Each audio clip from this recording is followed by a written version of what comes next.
Aquí da inicio el programa de opinión más influyente de la radio. Las emisoras Democracia M y XFM presentan la revista de opinión Democracia, con la conducción y dirección de Gonzalo Rosero. Nos maquillaron los datos, se los llevaron todo. Restablecer la democracia. Las leyes violaban la Constitución. Sin amilanarse, sin amilanarse. Este Ecuador amazónico, desde siempre y hasta siempre. ¡Viva la patria! Combatiremos la corrupción, la de ahora y la de ayer, y la que podría venir, la de dentro y la de afuera. La revista de opinión Democracia, los temas realmente relevantes, analizados con la visión crítica del periodismo libre. Da inicio la revista de opinión Democracia, el programa en el que usted cree. Comenzamos. Gonzalo Rosero, credibilidad incuestionable.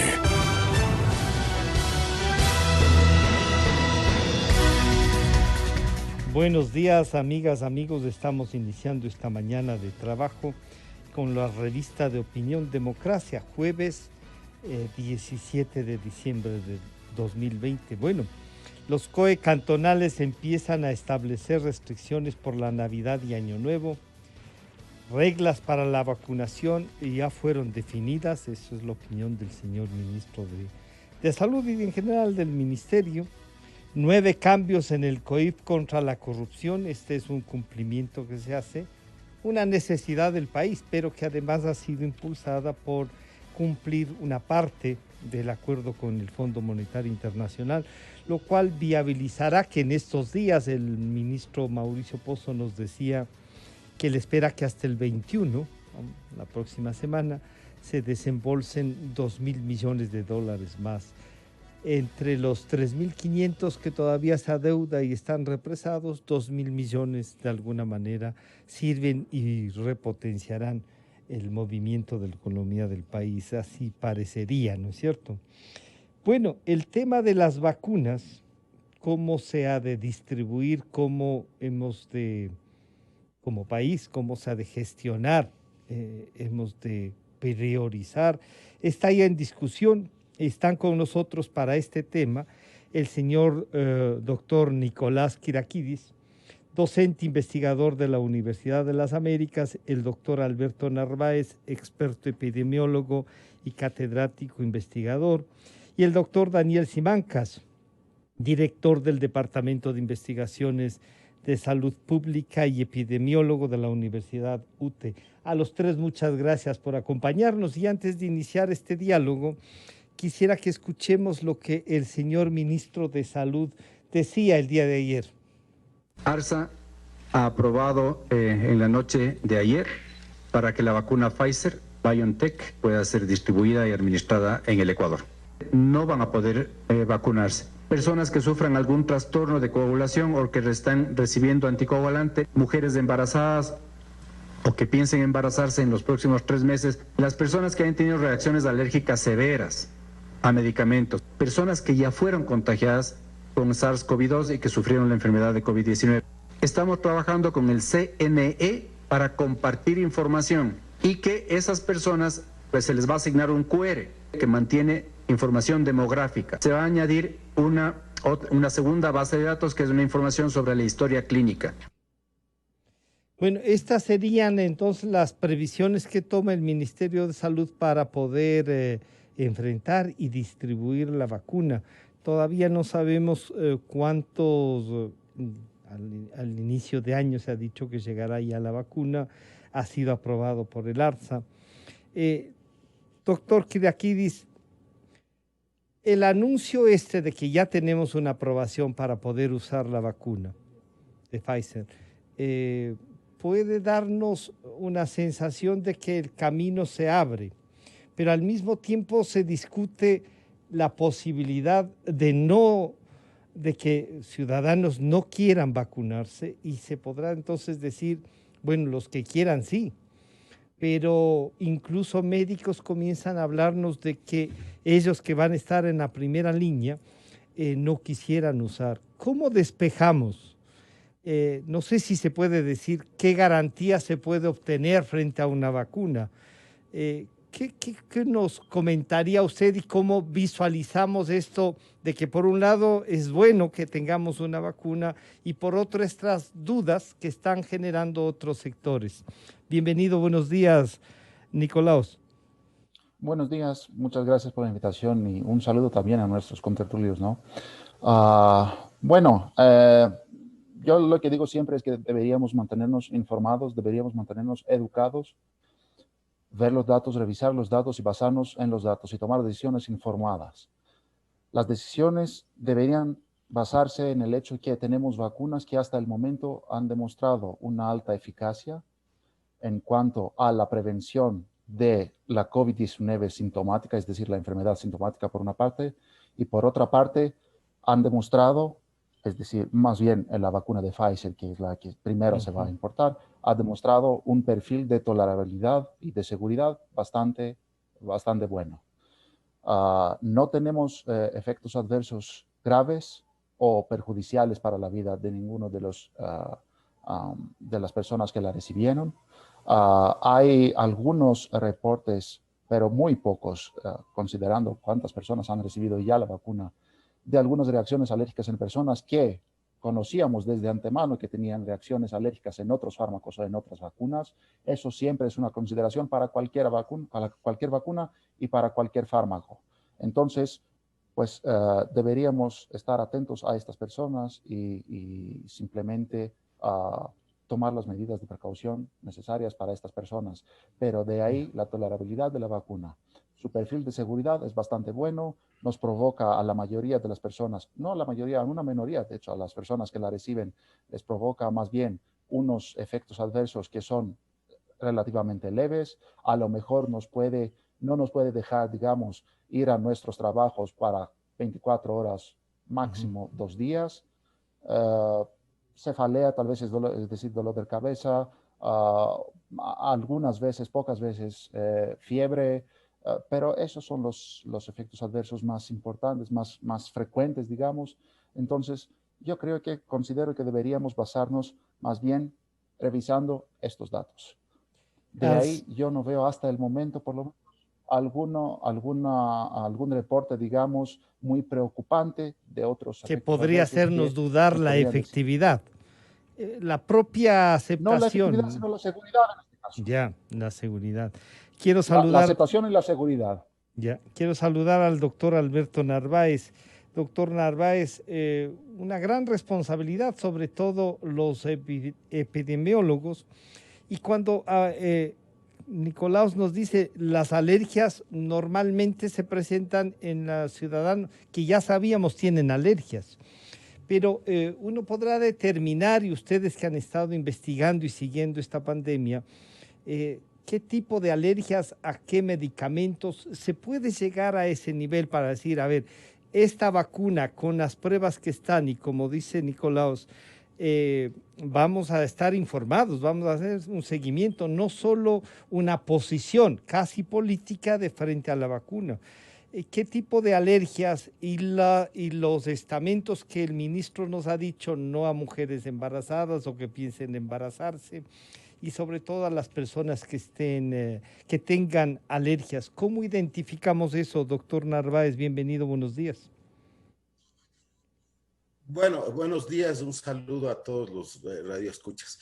Bueno, la gente que tiene alergias a, por ejemplo, alimentos, a camarón, perejil, chocolate, sabe que tiene alergias, ya ha experimentado esas situaciones y ellos tendrían que poner mucho más cuidado, porque el informe que se hace de Pfizer es en 2 personas que tenían alergias muy graves y que ya inclusive tenían kits de noradrenalina, pero probablemente para si se presentaba algún evento de alergia grave, poder utilizar eso. Entonces ya eran personas que sabían. El ministerio ya ha definido con claridad las restricciones de la vacuna, entre ellos están los que tengan problemas alérgicos. La gente que tenga problemas alérgicos tendrá que esperar otras vacunas, porque de lo que se sabe es probablemente uno de los insumos que usa la vacuna de Pfizer es la que puede o está produciendo alergias.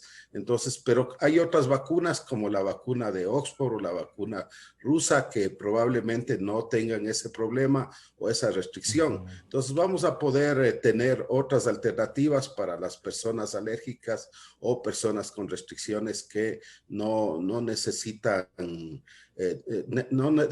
vacunarse con Pfizer, pueden esperar. Doctor Narváez, ¿qué tipo sí. de alergias, usted nos decía, a alimentos como camarones, algunas hierbas de estas, pero que, por ejemplo, hay alergias por el frío, incluso por el polen, ese tipo de alergias también, o se reducen las alergias, doctor Narváez?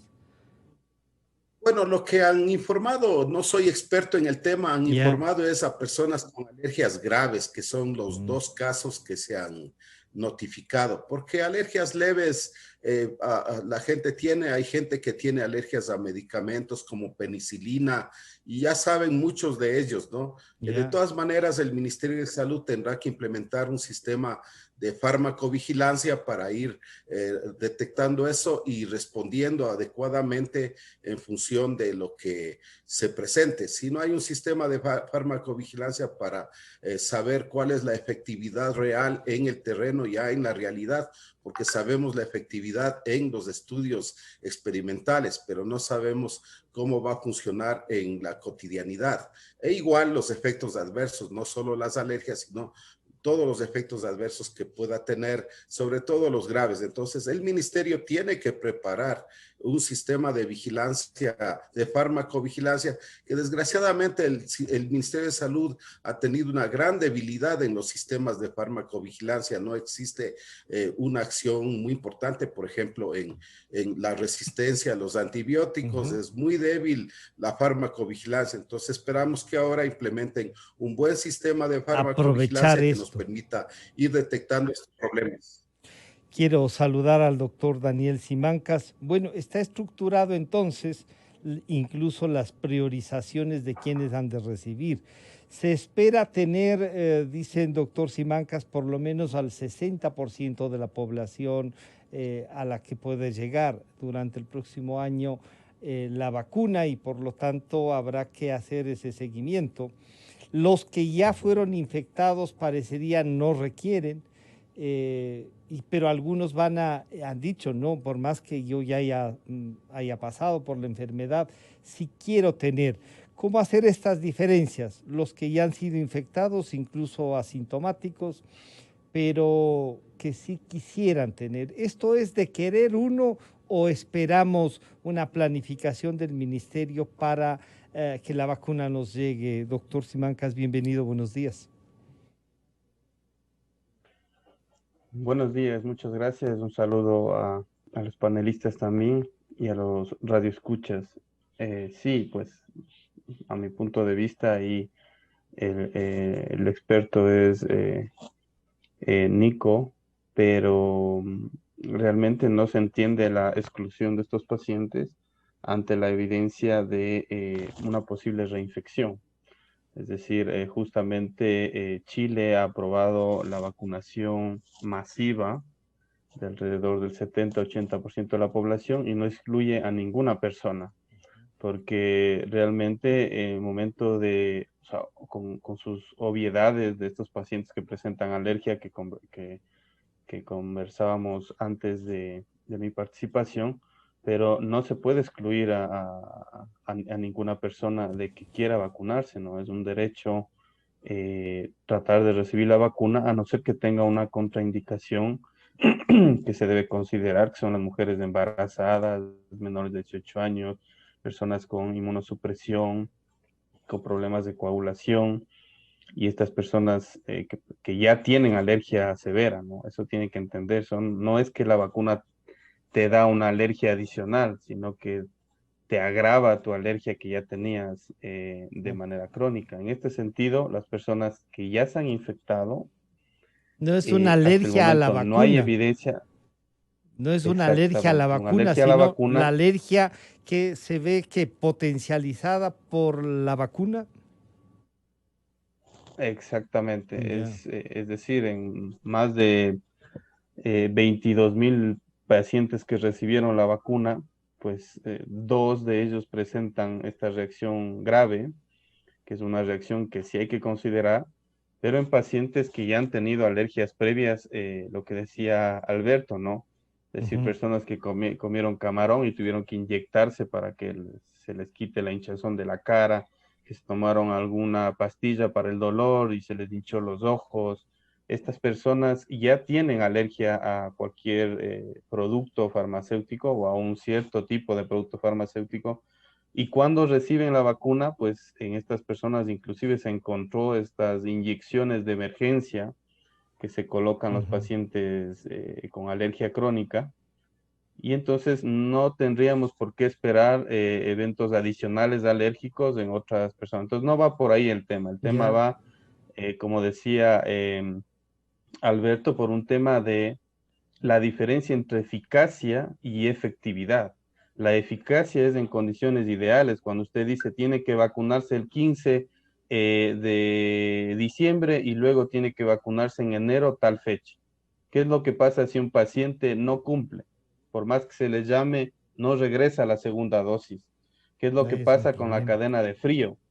Si es que tenías que cambiar el hielo seco cada 3 horas y cambiaste cada 4, cada 5, ¿qué pasa con el material de ARN mensajero que tiene la vacuna? ¿Qué es lo que pasa? Se puede desintegrar y entonces cuando haces el corte o el análisis, quizá muchos de estas personas no alcancen este 25% de efectividad, sino sea menor.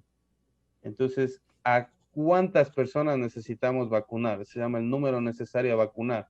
Y eso depende de muchos factores, de muchos datos que realmente son difíciles en este momento de manejar porque no tenemos la capacidad tanto para hacer pruebas, rastreo y además ahora una cosa adicional que es la cero prevalencia, ¿no? Es decir, luego de vacunar, ¿cuándo le vas a hacer el examen a esta persona para saber si generó o no anticuerpos? ¿En qué cantidad de anticuerpos? ¿Qué tipo de anticuerpos?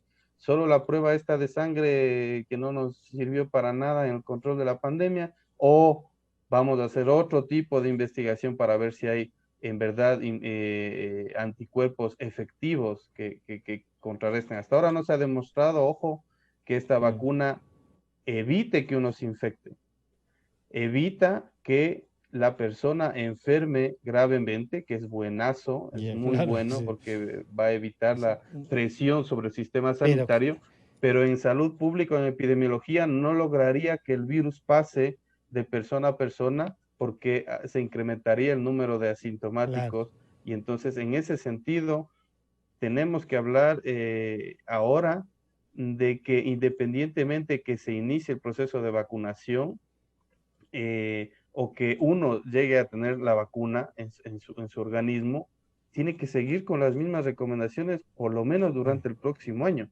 porque independientemente que se ponga o no la vacuna, puede ser contagioso y puede ser contraproducente que esta persona deje de utilizar la mascarilla.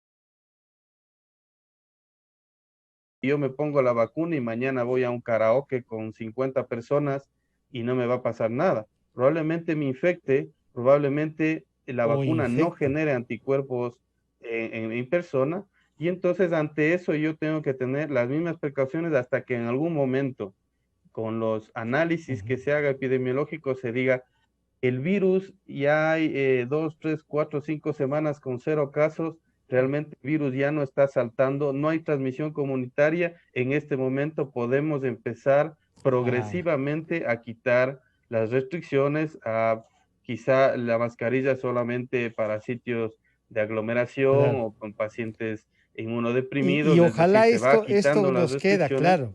Y ojalá nos quede como práctica. Pero demorará, claro. esto demorará. Pero ojalá nos quede como práctica si alguien está con gripe, como pasa en otras partes del mundo, use la mascarilla.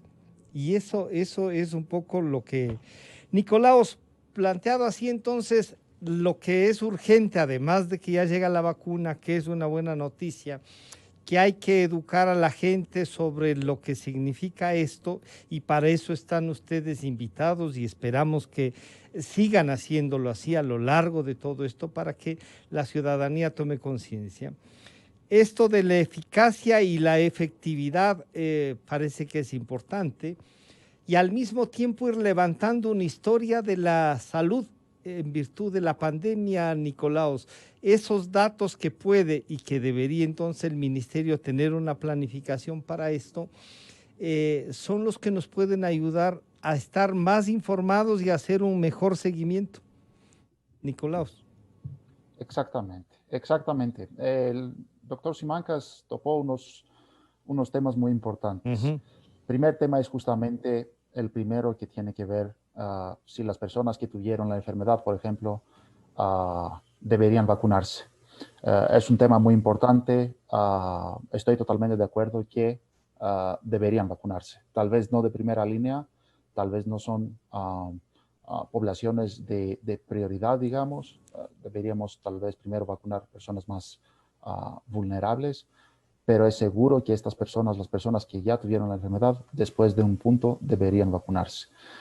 Por otra parte, es muy importante también hacer los estudios de seroprevalencia en el contexto y con la genética ecuatoriana, es decir, en personas, en poblaciones ecuatorianas. Sabemos que las vacunas, cualquier tipo de respuestas inmunológicas, difieren entre personas, entre poblaciones con diferente genética. Es muy importante ver nuestro comportamiento como población.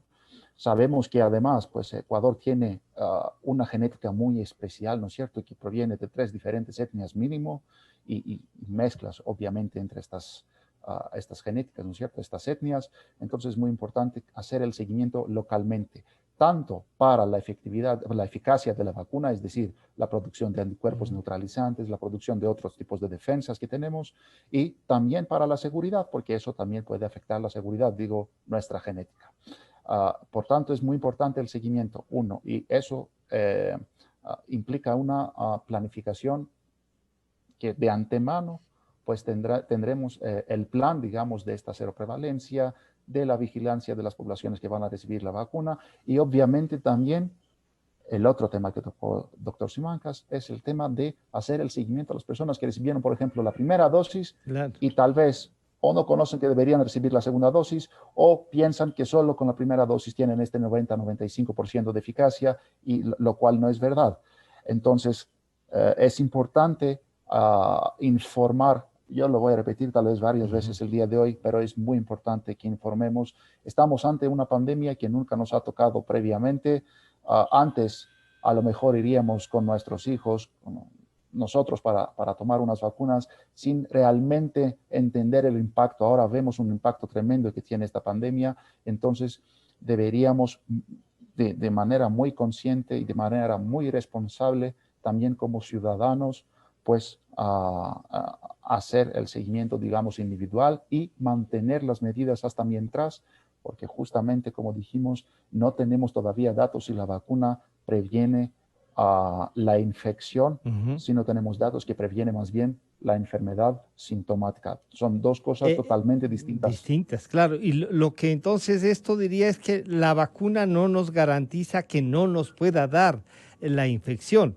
Lo que nos va a ayudar es a que la infección o la enfermedad que produce esta infección no sea agresiva y nos lleve a la muerte, pero sí nos podemos enfermar pese a la vacuna, Nicolaos. Nos podemos infectar pese a la vacuna. Eso demuestran los datos que tenemos hasta el momento para las dos vacunas, la primera de Pfizer y la segunda de Moderna, que parecen más cerca, digamos, la Moderna. La vacuna de Moderna tal vez hoy o en los próximos días va a recibir, al parecer, una aprobación por el FDA. Entonces, estas dos vacunas parecen que nos prevén la enfermedad sintomática, la enfermedad grave, pero hasta el momento solo la vacuna de Moderna tiene unos datos un poquito adicionales por el diseño, más bien de los ensayos clínicos que se hicieron a las personas que la recibieron, es decir, a estas personas que tomaron la vacuna de Moderna, les hicieron semanalmente, si no me equivoco, unos hisopados para ver si realmente estuvieron infectados, aunque no padecieron la enfermedad. Entonces tenemos unos datos un poquito más concretos, digamos, pero no definitivos, que la vacuna de Moderna tal vez puede incluso a un cierto porcentaje de la población prevenir la infección, pero todavía lo que conocemos concretamente es más bien que estas dos vacunas previenen la enfermedad. Por lo tanto, como el doctor Simancas dijo, podemos seguir infectando a otras personas, claro, aunque nosotros no tengamos la enfermedad. hayamos recibido la vacuna y no tengamos la enfermedad. Claro, doctor Narváez, ahora más que nunca entonces el trabajo de los médicos, del Ministerio de Salud y de esta planificación es indispensable, pero ahí hay un compromiso de lo público y lo privado, y ahí le quiero proponer a usted también que nos haga un análisis respecto a estas vacunas deberían poder ser traídas por otros sectores que no sea solo el Ministerio de Salud para que la puedan ofrecer en los centros de salud privados, doctor Narváez. Bueno, la verdad es que a los que defendemos lo público nos gustaría que sea el Estado el que provea las vacunas gratuitamente, pero tenemos un problema. En los últimos años, el sistema de salud en primer y segundo nivel de atención fue enormemente debilitado con despidos de profesionales, de trabajadores de la salud, y tenemos un primer nivel bastante débil. Por ejemplo, en Guayaquil, solo el 40% de unidades de salud de primero y segundo nivel son unidades públicas, el resto son privadas. Eso plantea la necesidad que los privados intervengan en el país porque podrían complementar, ¿no? De hecho, el Ministerio de Salud ya en su directriz que envía ya les plantea que van a intervenir y les plantea también una cuota para poder vacunar. Lo que sí está claro, y en ese boletín lo dejan claro, que todo va a estar regulado por el ministerio. Lo importante es que si plantean que la fase 0 es de adultos mayores de centros geriátricos y personal de primera línea y intervienen los privados, deberían cumplir esas directrices. Si de segunda fase intervienen otros grupos como trabajadores esenciales del resto de adultos mayores, la empresa privada tiene que cumplir las directrices para evitar esta inequidad, digamos, y que se cumplan las fases, ¿no?, que se definen ahí. Entonces, el Ministerio de Salud ahí tiene la posibilidad de regular, pero lo importante es que los privados sí pueden contribuir enormemente en un sistema de salud tan débil que tenemos ahora. En este año se ha invertido menos en salud que en el año pasado, a pesar que estamos en pandemia. Este año, por ejemplo, se deja fuera a través de exámenes a médicos que tenían que hacer la medicatura rural,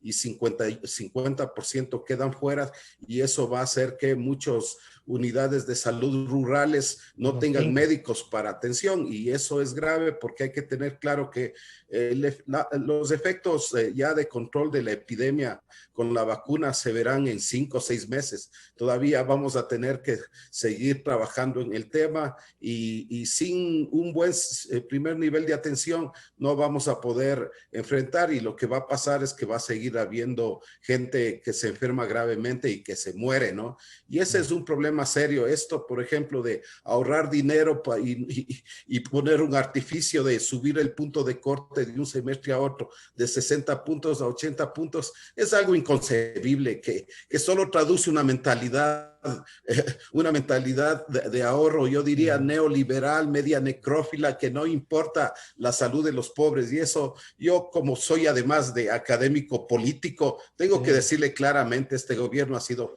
muy negligente. Esperamos que el nuevo gobierno ya direccionalice esto, porque ya en mayo viene otro gobierno que es al que le va a tocar enfrentar el problema, ¿no? Doctor Narváez, pero cuando usted dice, y está bien que porque la política tiene que estar para definir estas cosas justamente, pero cuando usted dice el tema de salud puede ser neoliberal o de izquierda dependiendo si es del Estado o privado, ¿eso es lo que nos está diciendo? No, este rato no, la discusión importante es cómo fortalecemos los niveles de atención públicos para que no solo la administración de la vacuna, sino también la atención de las personas y también la atención de otros problemas de salud que ahora por el hecho del coronavirus han sido enormemente descuidados.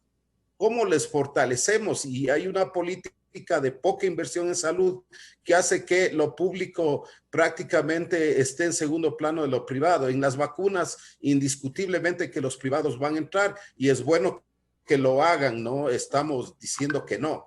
Pero en términos generales, la vacuna no resuelve el problema de salud de los ecuatorianos. Necesitamos que el gobierno invierta más y que se recupere el primer nivel de atención, que ha sido enormemente debilitado, porque la gente no solo se enferma y muere por COVID, sino por otras enfermedades, y eso es lo que ha pasado hasta ahora. Se ha descuidado todo lo demás. Hay muchos muertos que seguramente murieron por falta de atención, no porque se enfermaron de COVID, sino por otros problemas.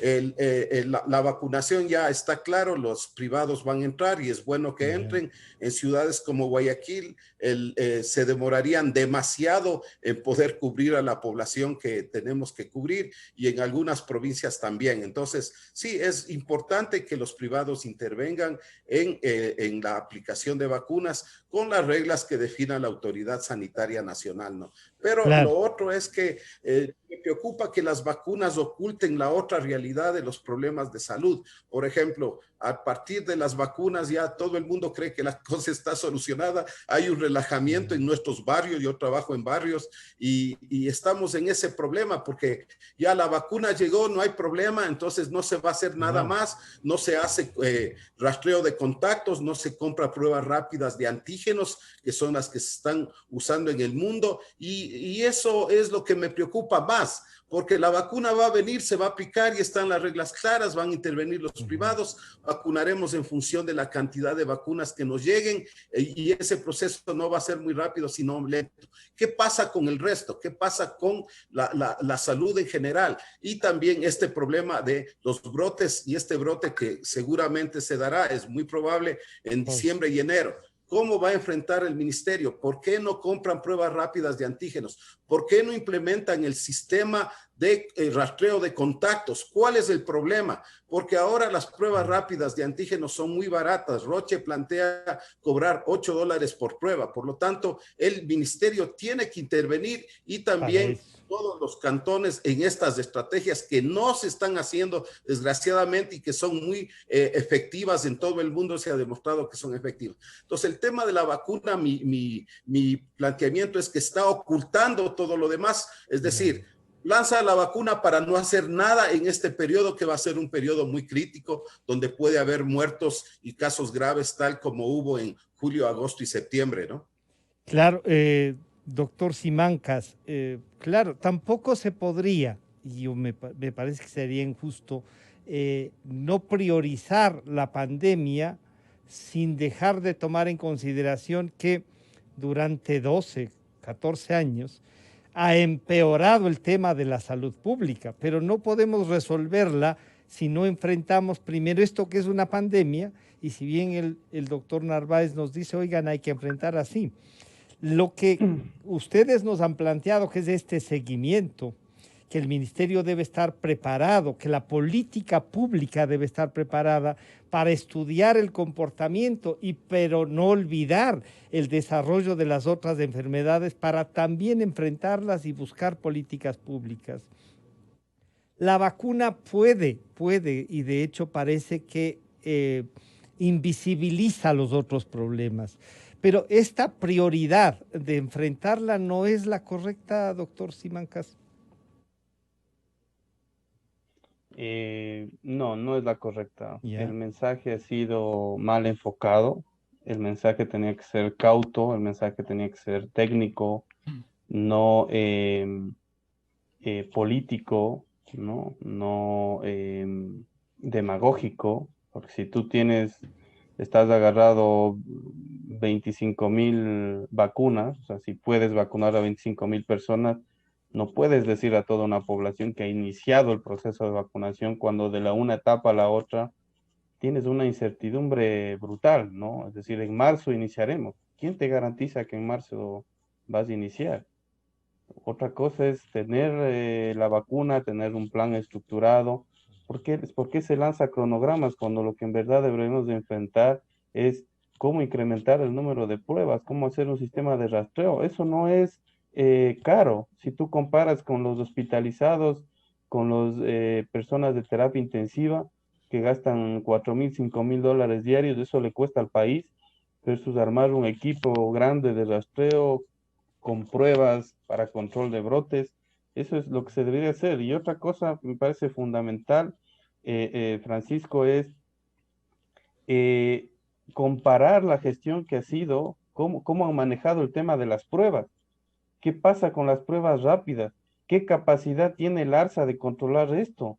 Se aprobaron 120, 150 proveedores de pruebas rápidas y tú tenías personas que venden celulares, que venden computadoras, que iban de casa en casa haciendo las pruebas.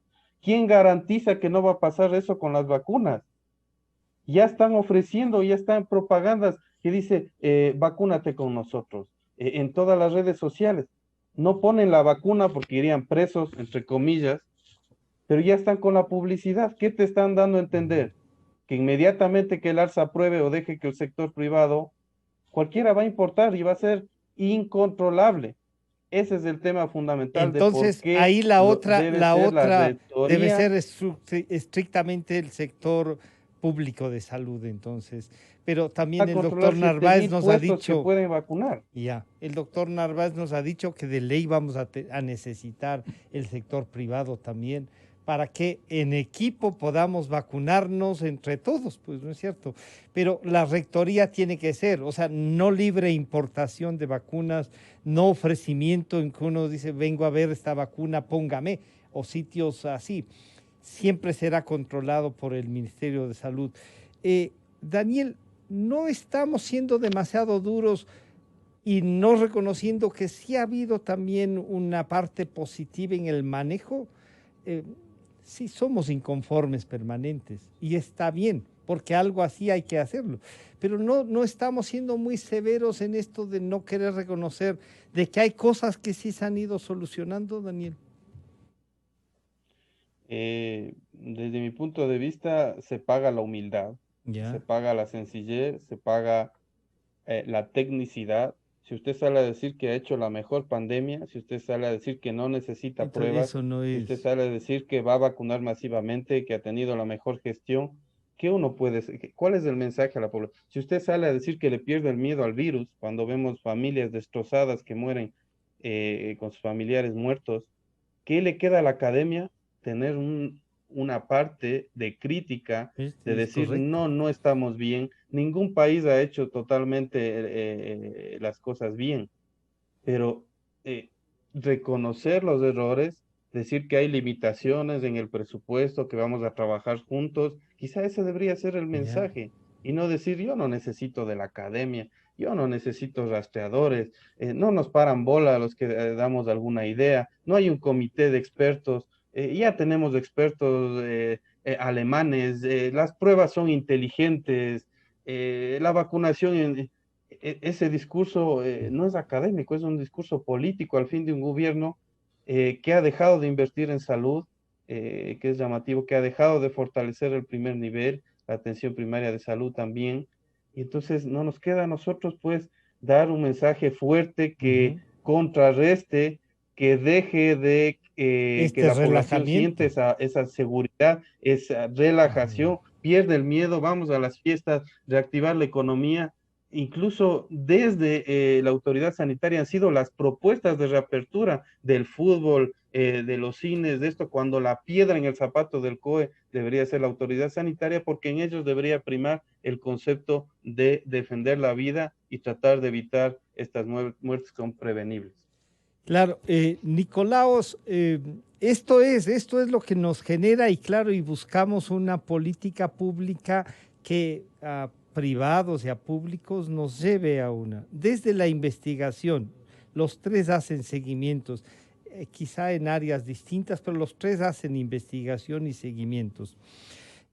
¿Cómo llevar este mensaje entonces? De esperanza, de mejoramiento, de control, pero oigan, esto no ha pasado, estamos en los primeros pasos, ni siquiera podemos garantizar que la vacuna vaya a durar más de 6 meses y si estos a los 6 meses van a estar inmunizados. No, esto es un trabajo distinto y entonces, ¿qué debemos entender o qué han de hacer los investigadores para hacer este seguimiento, Nicolaos?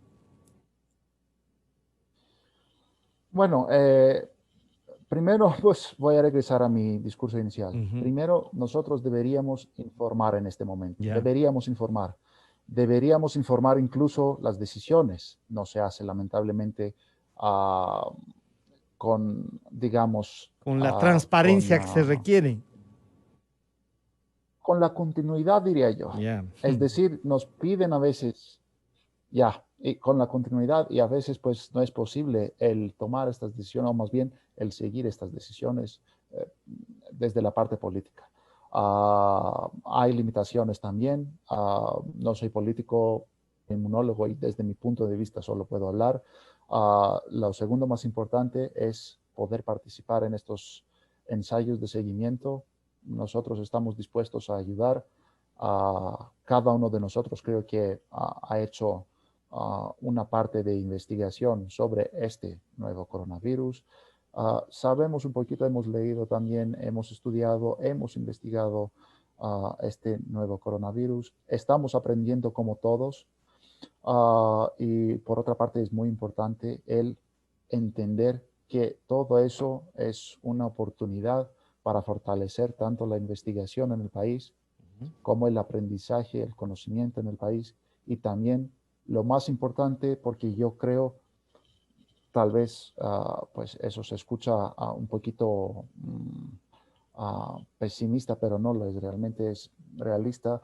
Tal vez no será la primera pandemia que nosotros vamos a enfrentar en nuestra vida. Deberíamos estar mucho más preparados para la próxima, porque no podemos perder tanta gente.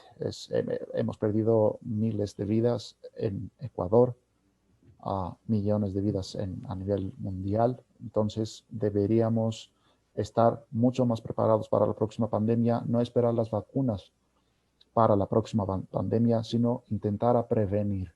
Lo más importante es prevenir. Lo más importante es, como el doctor Narváez dijo, invertir en la salud primaria, invertir en la prevención, invertir en el poder atender a la gente que lo necesita.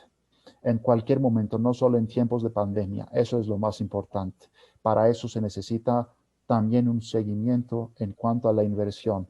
Es importante y es fundamental que digamos, la prioridad número uno de cualquier gobierno sea la salud pública. Eso es lo más importante. Deberíamos no esperar. Obviamente, pues ha cambiado totalmente también el panorama del desarrollo de vacunas. En un futuro es posible que sea mucho más rápido. Como lo hemos visto ahora, pues hemos visto un desarrollo sin precedentes, con una velocidad tremenda, ¿no? Pero no deberíamos, pues, basarnos en esto, confiar en que, pues, para cualquier cosa tendremos vacunas en un futuro, sino enfocarnos en la prevención, enfocarnos en la inversión tanto de la salud pública como de la investigación para poder, pues, conocer cualquier otro patógeno mucho más rápido. Y obviamente sí tenemos un montón de patógenos que todavía no hemos, digamos, solucionado, ¿no es cierto? El combate, que no son una pandemia. Que no son una pandemia, pero pues llevamos 40 años con VIH, por ejemplo, todavía no hay vacuna. Entonces, no sé, nadie nos garantiza que en un futuro, pues, un patógeno se puede combatir con una vacuna, o eso será tan rápido. Entonces deberíamos enfocar en justamente invertir en la investigación y la salud pública. Eso creo que es el mensaje fundamental y clave. Y entonces ahí, doctor Narváez, Alberto, la academia, las universidades tienen que aprovechar también entonces para proponer un plan, no solo como dice Nicolás, de investigación, sino de el requerimiento para la salud preventiva, y que tengamos una visión de salud como país, cómo lo hemos de tratar, que no sea una especie de casi, o sea, todos dicen, todos tenemos derecho a enfermarnos. Yo estaba recordando, no, derecho a enfermarnos, no. Lo que tenemos es derecho a curarnos. Que nos enfermemos es una desgracia. ¿Cómo hacemos entender esto? Y lo que Daniel también nos decía, oigan, no nos pongamos en el plano hemos triunfado, sino que estamos peleándola a lo mejor de buena manera, pero le estamos peleando, doctor Narváez. Sí, bueno, la epidemia vino en un momento en el que el debilitamiento del Sistema Nacional de Salud Público fue muy grande. Ya en el gobierno de Correa nunca se llegó al 4% de inversión en salud de parte del sector público, y eso afectó mucho. Después este gobierno desbarató casi toda la infraestructura. Nunca se cambió el modelo de modelo curativo a preventivo, más bien el curativo durante toda la época de Correa fue fortalecido. Entonces ha habido una serie de errores, no solo de este gobierno, sino de todos los últimos años, de no hacer lo que debía hacerse, fortalecer la prevención. También se debilitó enormemente la participación comunitaria. Todos los organismos y cosas que se construyeron para que la gente participe en salud fueron desbaratados ya en el gobierno de Correa mismo, y en este gobierno no se ha dado continuidad.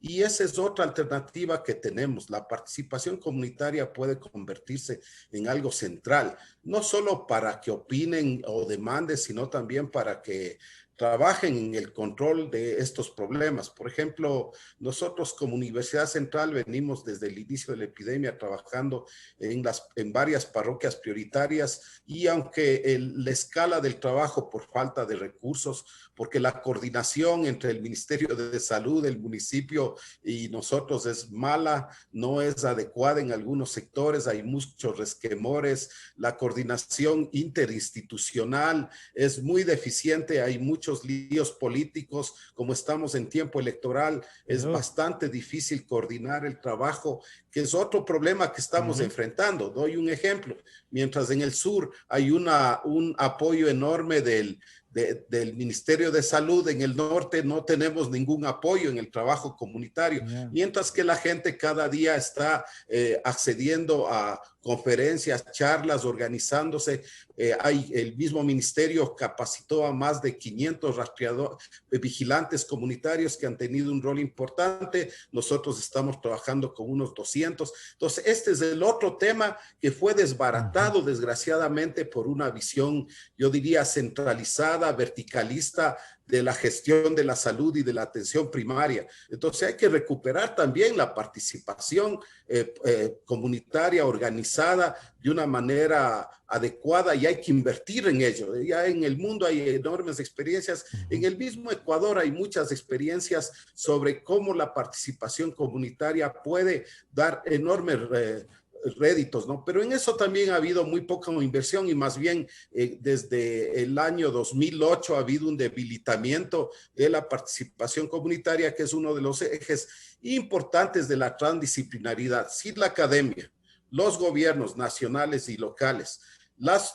organizaciones de la sociedad civil y la comunidad no intervienen en salud, no se puede hablar de que existe un sistema adecuado de salud que fortalezca sobre todo el enfoque preventivo y no el curativo. Y esa también ha sido una falencia. Mientras estuvo un jefe de zona aquí en Quito, se dio mucho énfasis a la participación comunitaria, se capacitaron a vigilantes, pero después cambiaron y eso se aflojó totalmente. Ahora no existe mucho apoyo, hay diferencias, no hay buena coordinación interinstitucional entre instituciones que están trabajando en el terreno, y eso a la gente le crea un problema, porque dice, bueno, ¿con quién trabajamos? Los unos no quieren trabajar con nosotros en este sector, y así sucesivamente. Entonces sí ha habido serios problemas también de directriz política, y también de dejar a un lado estos resquemores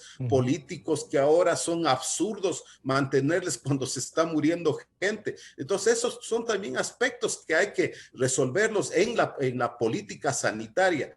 El mismo Código Orgánico de la Salud que no se aprobó tenía una debilidad muy grande en este eje de la participación comunitaria y social, y ahora ese es un punto muy débil que también impide que la población participe en la solución del problema, porque la gente puede hacer. Nosotros tenemos brigadistas que ahora están yendo de casa en casa buscando casos, haciendo rastreo de contactos por la misma debilidad del sistema de salud del primer nivel. Ejemplo, en Calderón apenas hay 6 unidades de salud A, y no es para una población de más de 200,000 habitantes y tal vez mucho más. 6 unidades es nada.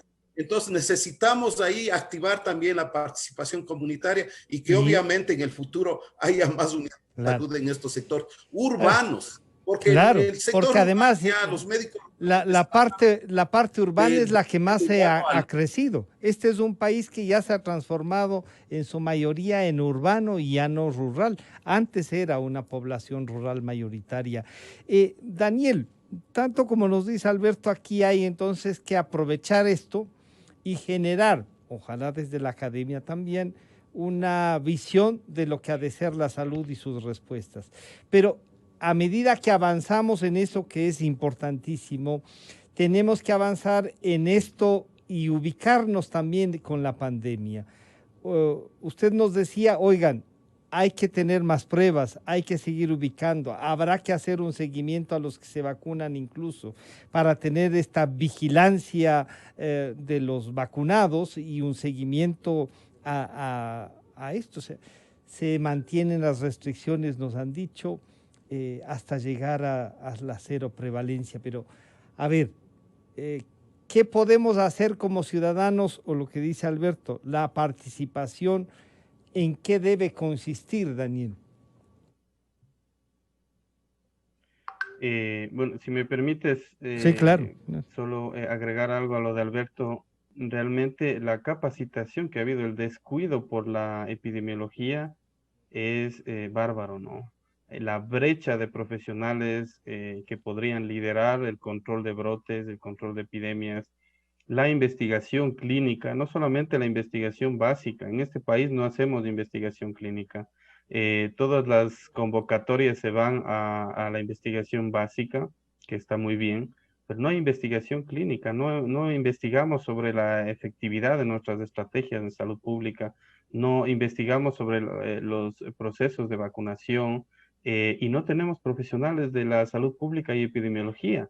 Se calculó una brecha en el 2017-18 en que había la necesidad de 300 y 400 epidemiólogos solamente en el Ministerio de Salud.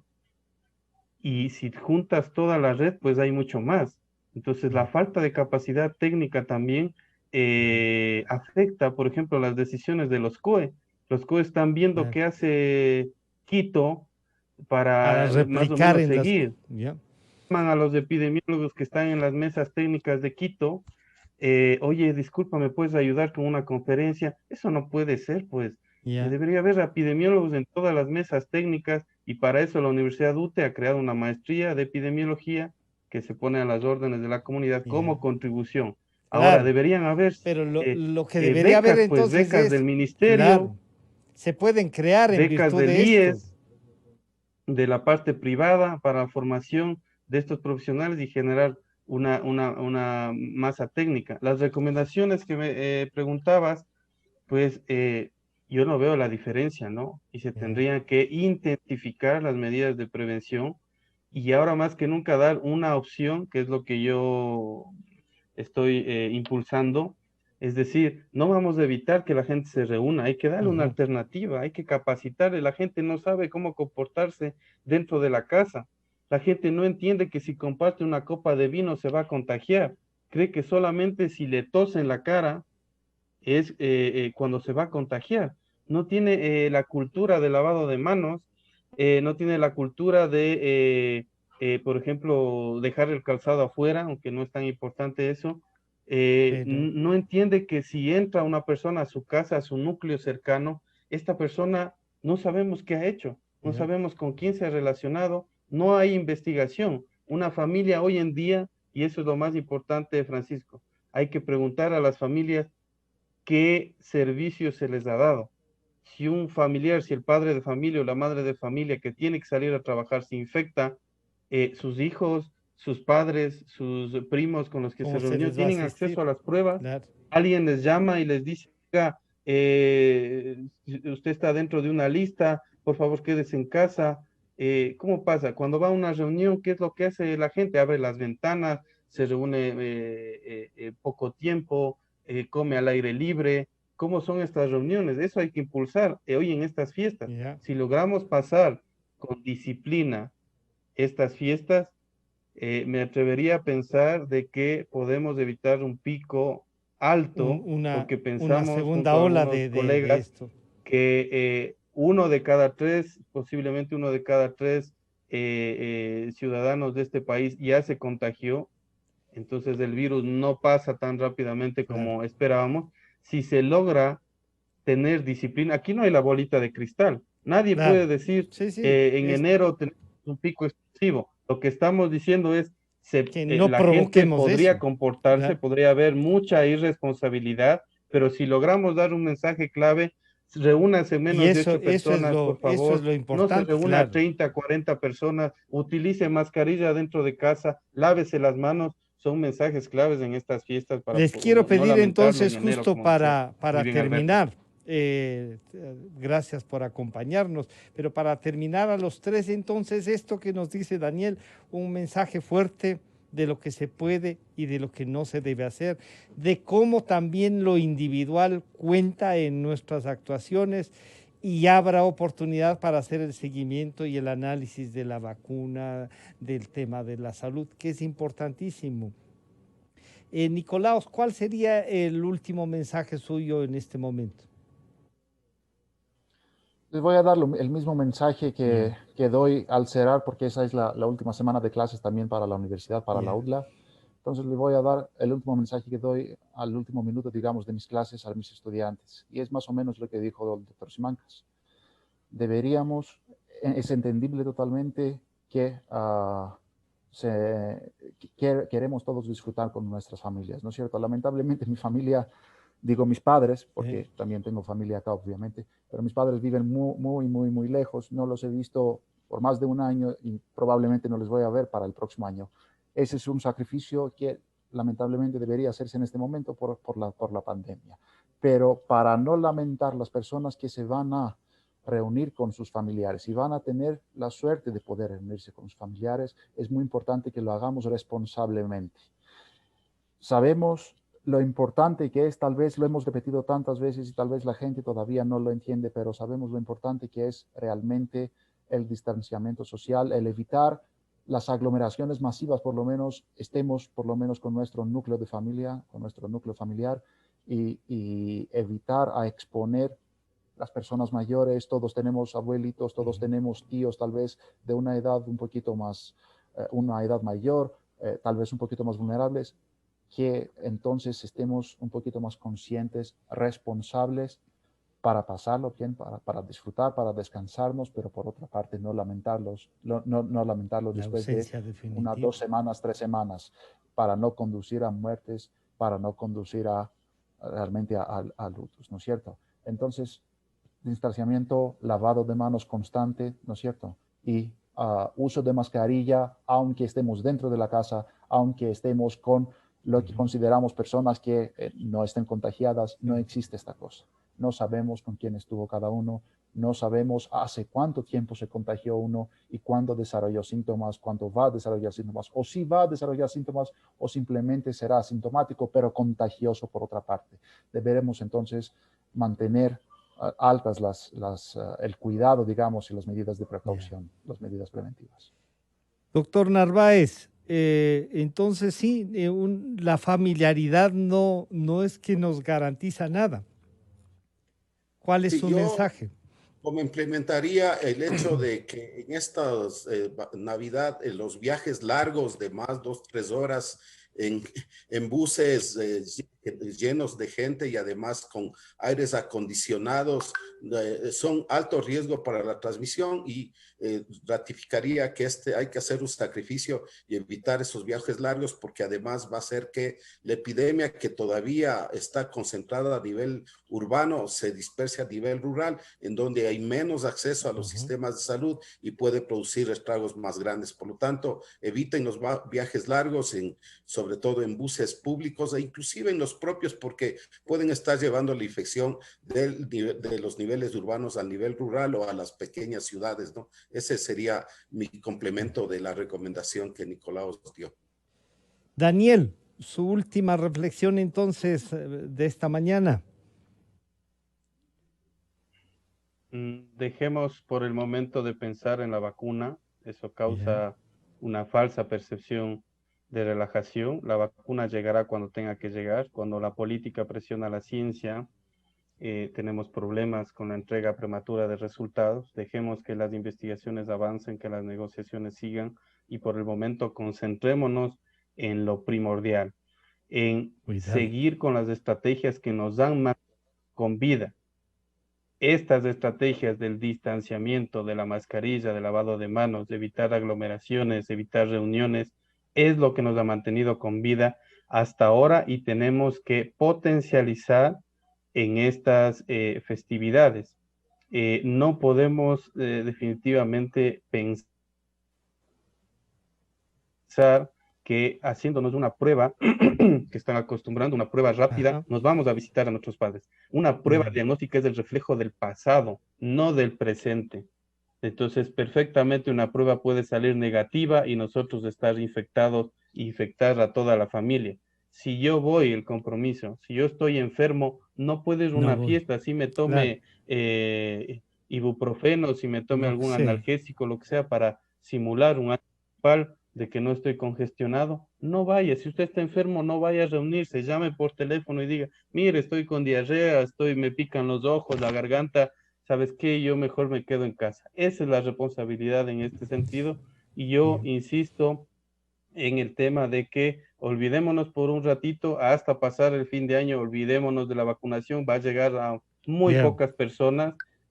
Pensemos que la vacuna llegará a mediados del próximo año, y concentrémonos en lo que tenemos que concentrarnos, que son las medidas de prevención. Yo quiero agradecer a Nicolaos Kyriakídis, a Alberto Narváez y a Daniel Simancas por conversar y hacer este trabajo de información, y hacerlo con los medios que podemos llegar a más, ¿no es cierto? Pero estas reflexiones planteadas, esta visualización de lo que debemos convertir la salud, de lo que debe ser la investigación, es muy importante. Gracias por este trabajo que se dan de acompañarnos, por reflexionar públicamente, y con seguridad vamos a seguirles molestando para que la ciudadanía informada y tenga responsabilidad. Muchas gracias por acompañarnos. Gracias también. Gracias. Han estado con nosotros el doctor Nicolaos Kyriakídis, docente investigador de la Universidad de las Américas, el doctor Alberto Narváez, experto epidemiólogo y catedrático investigador de la Universidad Central, y el doctor Daniel Simancas, director del Departamento de Investigaciones de la Salud de la UTE. Ya volvemos. Calidad. Innovación. Completamente democracia. Inicio de espacio promocional y publicitario. Si algo caracteriza al Ecuador es su